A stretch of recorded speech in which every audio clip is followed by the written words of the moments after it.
and today I'm sharing my driving experience and the quick review of the 2025 Audi A5 Premium Plus. What is a caveat with this model?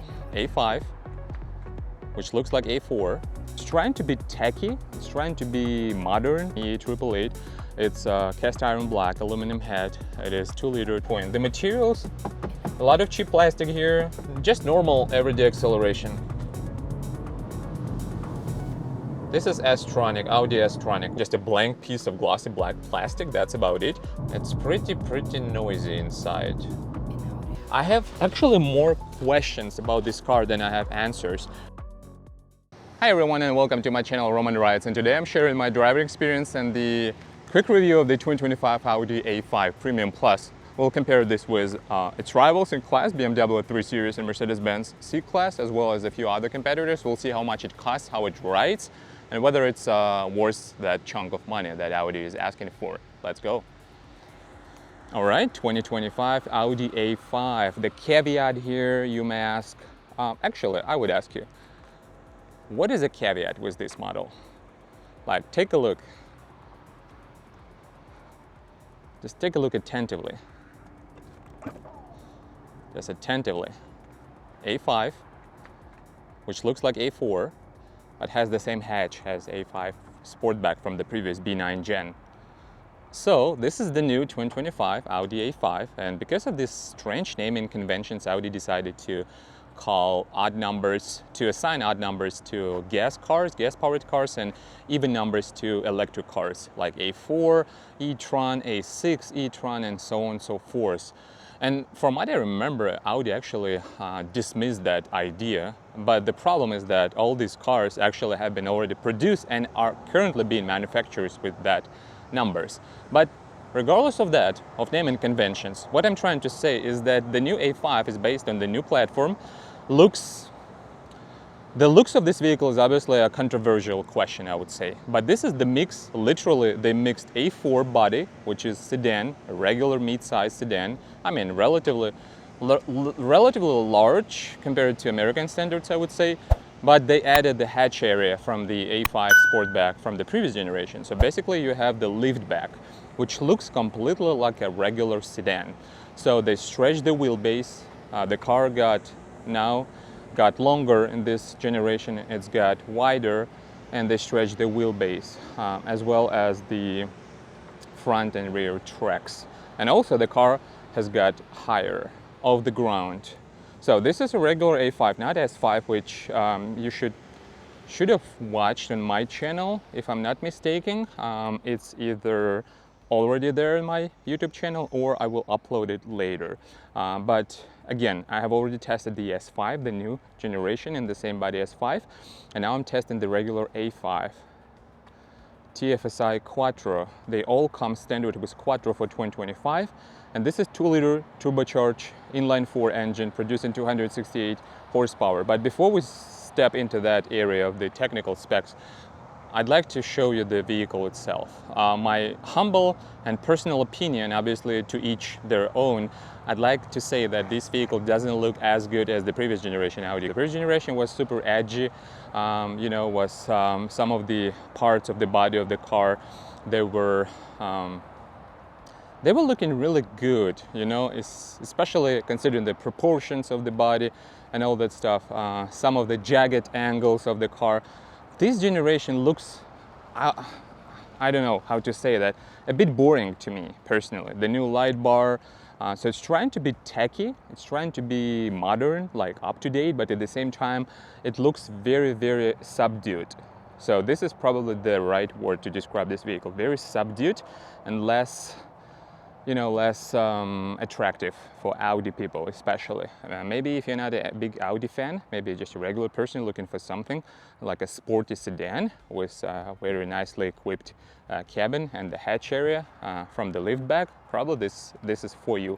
So enough lyrics, I would say that let's dive into the technical specs, because this is the new platform. Obviously they stretched the wheelbase, so the car got longer, wider, and higher. And what's powering this car? And obviously it is 4-cylinder. In this case, it is 2-liter inline-4, located longitudinally, because this is the Audi platform. It's not Volkswagen. For example, I personally own Volkswagen Arteon, and Volkswagen Arteon also has this A8 engine. This is the code name for the engine. But here it's located longitudinally, as you can see. That's why you see the turbocharger located on the side of the engine. On Volkswagen applications, the engine is located actually transversely, so that you will see the turbocharger located in the back of the engine if you're standing in front of the car. But regardless of that, this is basically the same E888. It's cast iron black, aluminum head. It is 2-liter turbocharged, regular turbocharger, 268 horsepower, 295 pound-feet of torque, which equals to around 400 Newton meters of torque, paired with 7-speed dual clutch, wet clutches, dual clutch, robotic transmission, 0 to 60 around 5.6, 5.5 seconds.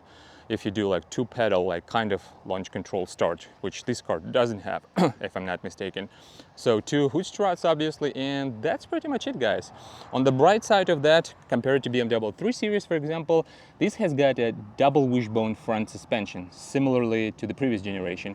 Everything is aluminum, aluminum control arms, upper arms, aluminum control lower arms, aluminum swiveling knuckle, and then 5-link suspension in the back. Obviously it's quattro. I'm not sure if it's real quattro with the torsion differential between the 2 axles, but I would like to say even though it may not be a real quattro, like it should be, from the information, based on the information I found, it should be like quattro ultra. At the same time, it's not a big deal because quattro ultra is lighter, it's easier to maintain in terms of flushing fluids in the 3 differentials, like it was, for example, in the previous generation, like you had to do that. And you don't lose a lot, to be honest, with Quattro Ultra. It's a very refined system, I would say, and also it adds to fuel efficiency as well, if you're worried about that. Obviously, buying this car, you may consider fuel efficiency vehicle. Like if you buy an S5, definitely fuel efficiency is not your top priority. So again, this is how the engine is located.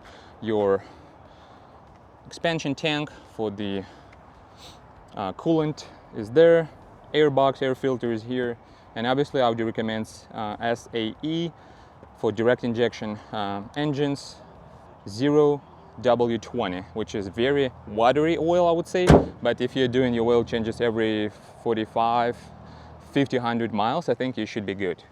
So aside from that, that's pretty much it in terms of the technical specs. I think now it's time to go. Oh, one more thing I wanted to show you is that real exhaust tips. As you can see, it's not fake anymore, and blacked out badges for A5 and Quattro. Then you have electronic locks. So as you can see, there's no traditional physical grab handle. So the new Q5 actually retained the traditional physical grab handle, even though the locks are electronic as well. But for the A5, Audi decided to had like this flush design and flushed recessed door handles. So let's start it up, because this is not the mild hybrid. It's not a mild hybrid, it's a regular gas-powered engine. That's why you hear the regular engine sound here. It has comfort access, which means that you have power-operated steering wheel, you have power-operated seats for the driver, for the passenger as well. And they have 2 huge screens, reminiscent of BMW screens. What they have was the BMW ID 8.5, 9. So this is a huge step forward in terms of technology. Not in terms of, I would say, the throughput and the you know, how quick it works. So it's not super quick, it's not super snappy, sometimes it lags. It's got a wireless Apple CarPlay Android Auto, and no surprise here, it was available in the previous generation as well. The new steering wheel has been a point of controversy as well. Paddle shifters for your 7-speed robotic dual wet clutch transmission. Your adaptive cruise control stalk is located here on the left. And then you have the new panel for door locks, child locks, memory seat positions, and adjusting your side mirrors as well. They are automatically dimmed, and they're heated and power folding. As you can see, you can fold them. Sorry, I'm using this one. Fold, unfold, and then your lights control also located here on the left, which I don't find to be very useful and very convenient and very ergonomic from the ergonomic standpoint. The materials, a lot of cheap plastic here, And based on the sound, it's like a hollow plastic. You have Bang & Olufsen 3D as a part of Premium Plus package. Blind spot monitoring zone, obviously. Heated seats. The infotainment screen, not the infotainment, the digital instrument cluster is not super configurable. It was more configurable in the previous generation, but no more here.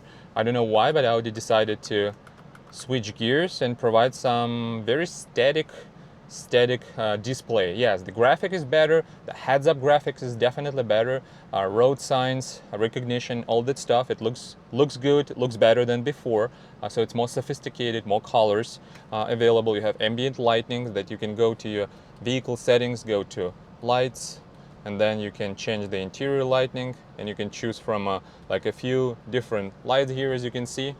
So you can switch that. Unfortunately, on this specific trim, your digital OLED headlights are not available. They are reserved for the Prestige model, which comes also with the third, I should say. This is number 1, number 2, number 3. With the third passenger screen, it's not available here. It's just a what was that? Just a blank piece of glossy black plastic. That's about it. 3-zone climate control, so tri-zone climate control, heated seats, no ventilated seats. Unfortunately, Audi charges $800 for the ventilated seats, and because of that, we don't have even perforated seats. So as you can see, it's leatherette seats, no perforation, no ventilation, just heated seats, no heated rear board seats as well. That's additional option.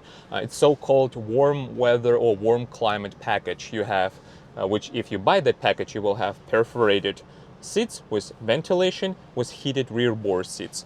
So the new central console, as you can see, your gear switch is located here. Your camera is swiveling camera, so it has washer as well. As you can see, it's not just dynamic trajectory. The camera itself physically swivels to the left, to the right. That's interesting twig here. Camera, 360 camera. The resolution is not that great, I would say. It's a bit granular, so it's not super crisp like BMW, for example, or let's say BMW, Mercedes-Benz, for example. You can also operate the system via voice commands. Hey Audi. Hey Audi. Hello. How can I assist? Set the temperature to 61.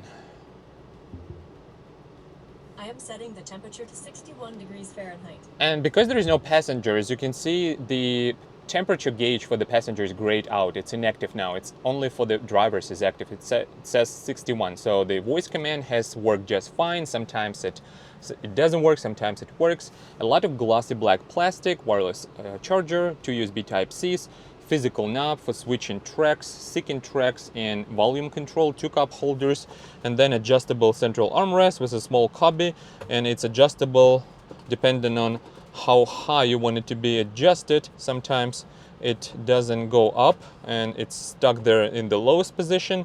So a few drawbacks here, a lot of cheap plastic here, and wood trims here, which is nice. Or is it plastic? I'm not sure. Let me take a look. Natural wood inlays, yeah. So it's natural, genuine wood inlays here, which is very nice. So let's go to the back seats. I have to close the front door because the comfort access will not work. So as you can see, the driver's seat slides forward to enable more knee room and leg room for the rear passengers. You can see I'm 6.3 tall, so I'm just sitting completely up against the front seat, which is adjusted for myself. Yeah, the leatherette is not that great. I wish Audi had perforated leatherette at least. You have Bang & Olufsen badges here, ambient lighting, this plastic on the door cards. The plastic is soft, which is nice.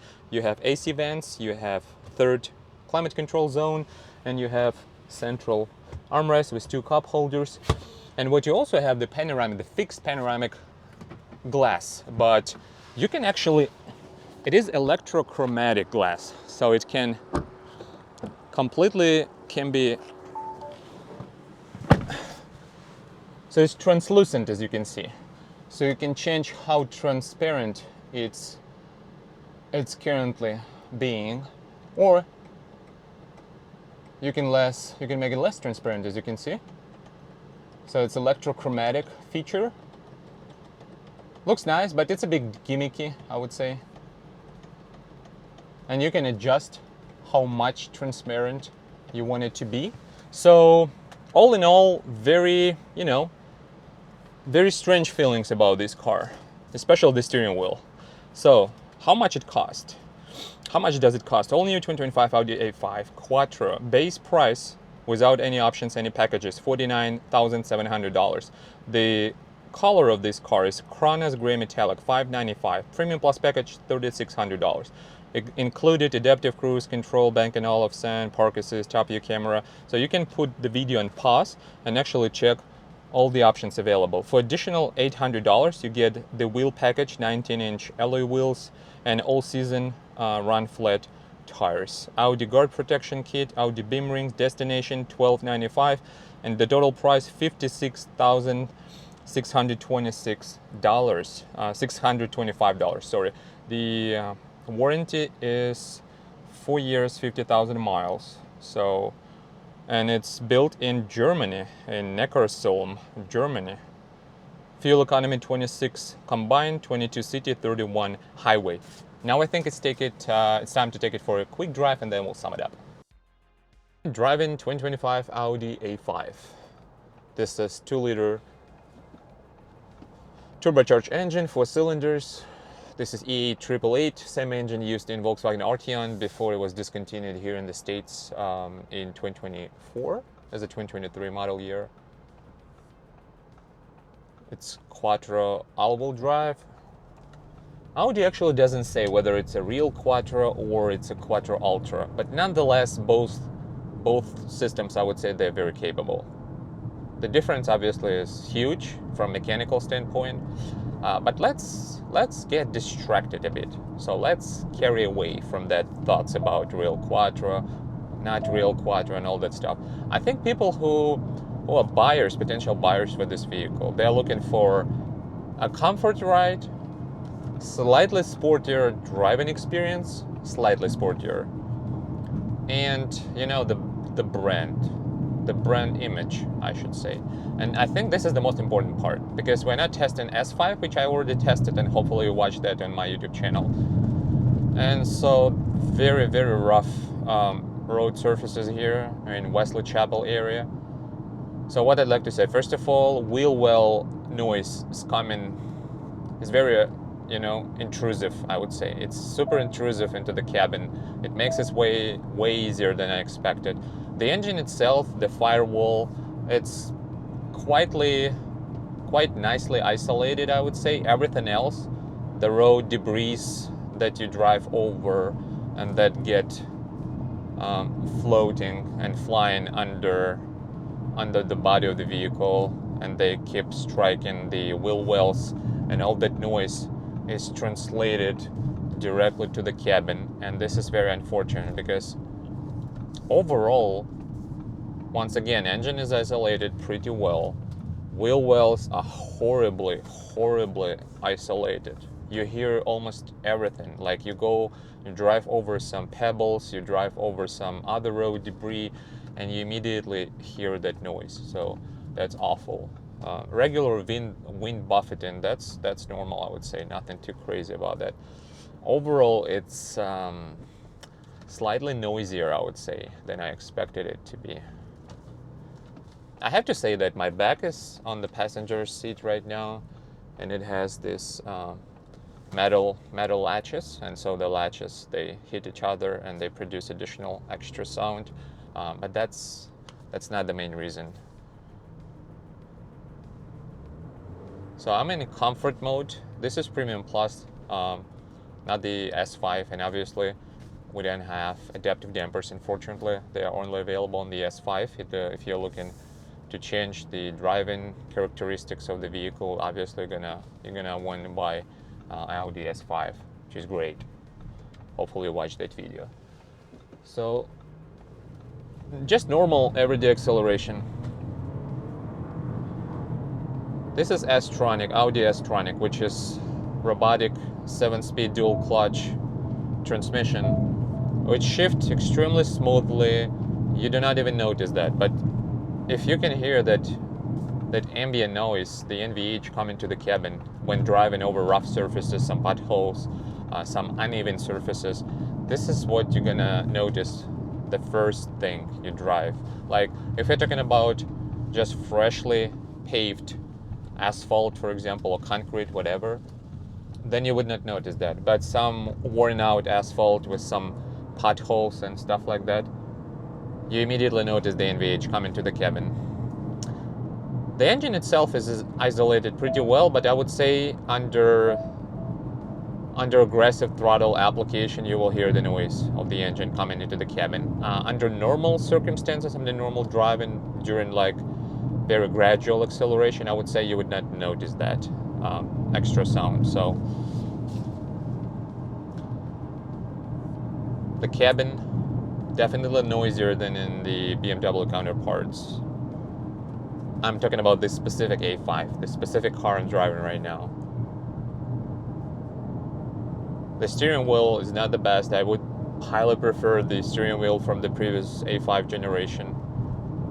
So I expected with the longer wheelbase, with the longer overall, larger overall length and wider track and wider body, I expected this vehicle to behave more like A6 probably, but that's not the case, unfortunately. So it's pretty noisy inside. At the same time, transmission is great. Its body is smooth. The engine is really powerful. The combination of the two is incredible. I mean, Volkswagen and Audi, they have always been able to manage the combination of their transmissions and engines, the power plants very nicely. So I personally drive Volkswagen Arteon, and it's pre-facelift model 2021, and I really like how they made the transmission with engine, and then after 2022 model year, Volkswagen Arteon got the DSG as well. And what I'm trying to say is that just imagine if Volkswagen Arteon is still available with 2-liter turbocharged engine producing 300 horsepower, which is 32 more than here, also all-wheel drive, and it costs like 45 with SEL R-Line trim, which has panoramic sunroof, which has power-operated trunk, no heads-up, if I remember correctly. That's reserved for the SEL R-Line Premium. So just imagine there would be around $10,000-$12,000 difference. And so just imagine Volkswagen pulled out Arteon from American market in order to introduce this one, A5, which is basically a combination of Audi A4, the sedan body, and the hatch door is from Audi A5, making it a sportback, basically, or I would say a liftback, because this is the same hatch door that you can find on the Arteon. And so what I'm trying to say is that it was done very timely, like pulling out from the market the Arteon in order to avoid the competition inside the brand, and then present this one, which is a mix of A4, A5, for the bad, for the good. I don't know, it's up to you guys. I'm just sharing what I think about this car. So after testing this vehicle, I have very mixed feelings, first of all. In terms of driving dynamics, the combination of the power plant and the drivetrain, which is 7-speed robotic transmission, so-called S-tronic all-wheel drive, in combination with 2-liter turbocharged E8888 Evo 4 engine, it's a great combination. The car drives great in terms of acceleration, the acceleration dynamics, handling is really nice. Unfortunately, for this price, for $56,000, we don't have adaptive dampers.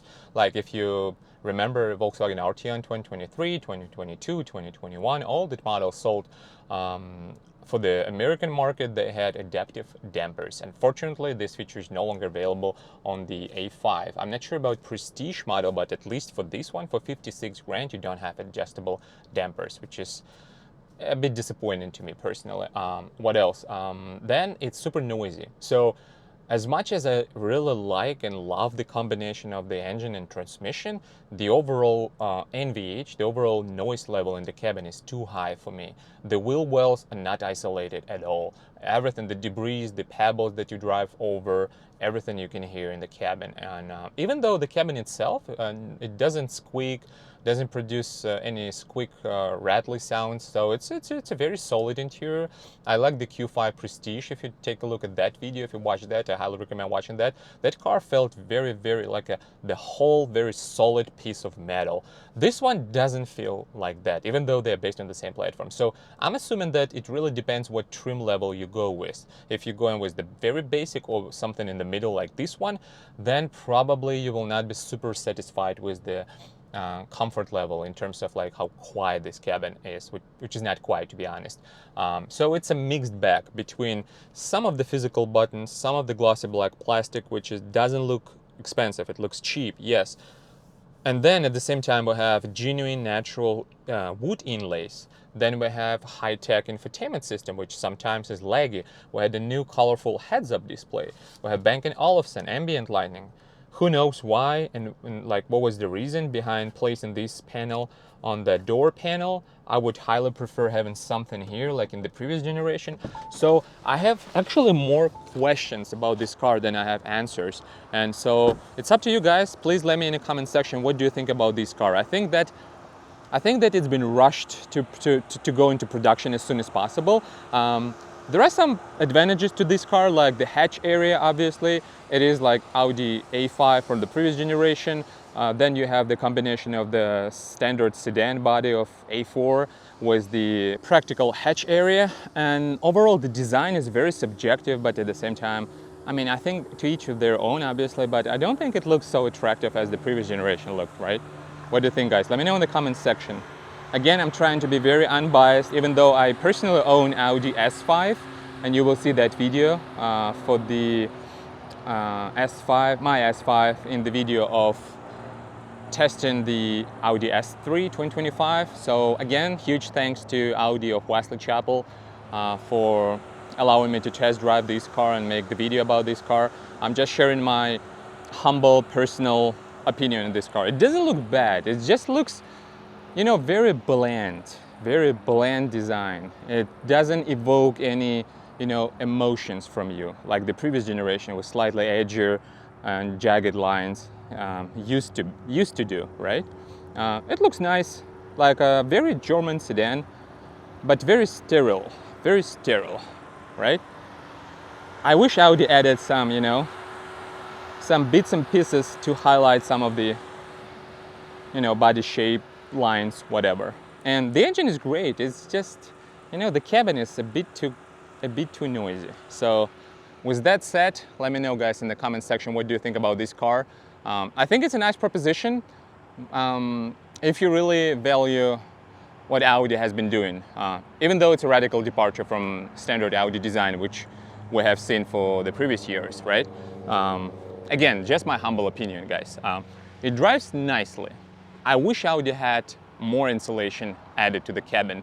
That's about it, guys. So thanks for watching. Please subscribe, hit the like button. It's completely free, and I will keep doing what I do and sharing my personal opinion on the car world. This is just the first impression of the Audi A5 2025.